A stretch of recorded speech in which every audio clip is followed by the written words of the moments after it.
হাজীপাড়া নিবাসী মোহাম্মদ আলীর পুত্র মোহাম্মদ নাঈম হোসেন 3,50,000 টাকা। গহনাটাকে দেওয়া হয়েছে ভাই।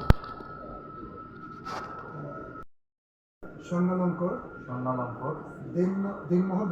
দিনমোহর বাবদ পরিশোধ করিয়া তুমি সিরাজগঞ্জ শাহজাদপুর নিবাসী শাহজাদপুর দরগাপাড়া নিবাসী মোহাম্মদ বেলাল হোসেনের কন্যা বন্যা মির্জা পায়েল তোমাকে বিবাহ করিলাম।